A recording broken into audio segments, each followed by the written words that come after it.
Yeah, that's right. And there's a lot to unpick here as well. So Joe Biden has said he is convinced Vladimir Putin has made the decision to attack Ukraine and to target this city, Ukraine's capital, Kiev. So people here are waking up to this news, really. But what I can tell you is that in recent days, they have seemed very skeptical about that eventuality. Lots of them seeming to refuse to believe it, staying very calm. We've seen no scenes of panic, very stoic indeed. In fact, I was at a mass last night in a cathedral in the city, attended by the former Ukrainian President Petro Poroshenko, who said that he was proud of the way Ukrainians were resisting the threats, the troops amassed around several of their borders, and he predicted that would continue. It does seem to be galvanizing quite a lot of people here in Kiev, who are saying that they're determined, despite the military mismatch of their armed forces and those of Russia, to stand up to Vladimir Putin. Meanwhile, you've got the Ukrainian President Volodymyr Zelensky, who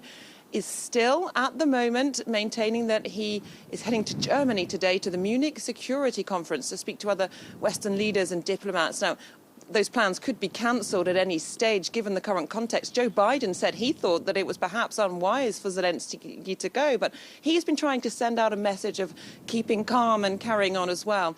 I got off on the phone on a briefing to French diplomats last night, just before Joe Biden spoke, and it has to be said they were sounding much more serious than they usually do, saying that this was a moment which was extremely grave, a moment of tension, and that Emmanuel Macron had been prepared and still is prepared to explore every diplomatic avenue.